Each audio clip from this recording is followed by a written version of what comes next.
avec Marion Ménet, donc dirigeante au club de l'Olympique Besançon, et donc plus particulièrement dirigeante des Obstinés, donc l'équipe féminine.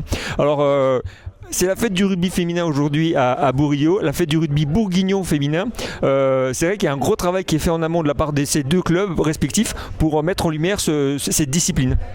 Oui, alors bonjour. Nous, on essaie de mettre en avant nos filles, en effet, le jeu qu'elles mettent en place par de différentes manières. Donc nous, on est beaucoup de supporters à les suivre. Les dirigeants et les dirigeantes, on est tous et toutes derrière elles. Et voilà, on espère qu'elles gagneront ce soir. Alors, on a parlé de la formation des gazelles avec le président Foulon, donc à Dijon. Mais je sais que du côté de Besançon aussi, on met un gros accent sur la formation, sur l'arbitrage également, au niveau féminin. Donc on fait un gros travail de fond. Exactement, on essaye dès le plus jeune âge en fait de les convaincre que le rugby est un beau sport et amène beaucoup de valeur. Donc même pour les filles, et c'est important de le dire.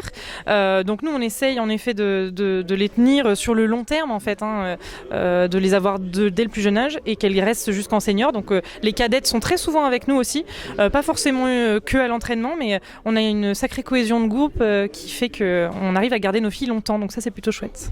Alors, on peut parler d'un rugby bourguignon féminin en bonne santé. Par contre, dans cette poule, on a eu 2 forfaits généraux donc pour 2 équipes. Est-ce que c'est pas inquiétant aussi pour le futur du rugby féminin ? Alors, très inquiétant je dirais, je précise juste une chose, c'est que nous on est du côté Franche-Comté, donc nous l'Olympique de Besançon et les Obstinés on est côté franc-comtoise. En revanche, oui je suis d'accord avec vous, c'est plutôt inquiétant pour le rugby féminin, ça veut dire qu'il y a des clubs qui ne s'en sortent pas ou en tout cas qui sont obligés de faire des choix malheureusement, d'un point de vue économique aussi, donc malheureusement c'est les filles qui trinquent, j'espère que ça ne sera pas toujours le cas et que en tout cas nous en tant que dirigeants et dirigeantes on se bat pour le rugby féminin et on lâchera pas là-dessus, on compte bien porter les Obstinés le plus longtemps possible et le plus loin possible surtout. On est content d'avoir mis en avant aujourd'hui avec ce match de rugby de Fédéral 1. On souhaite plein de bonnes choses et un bon match. Merci beaucoup, bonne soirée. Apparemment.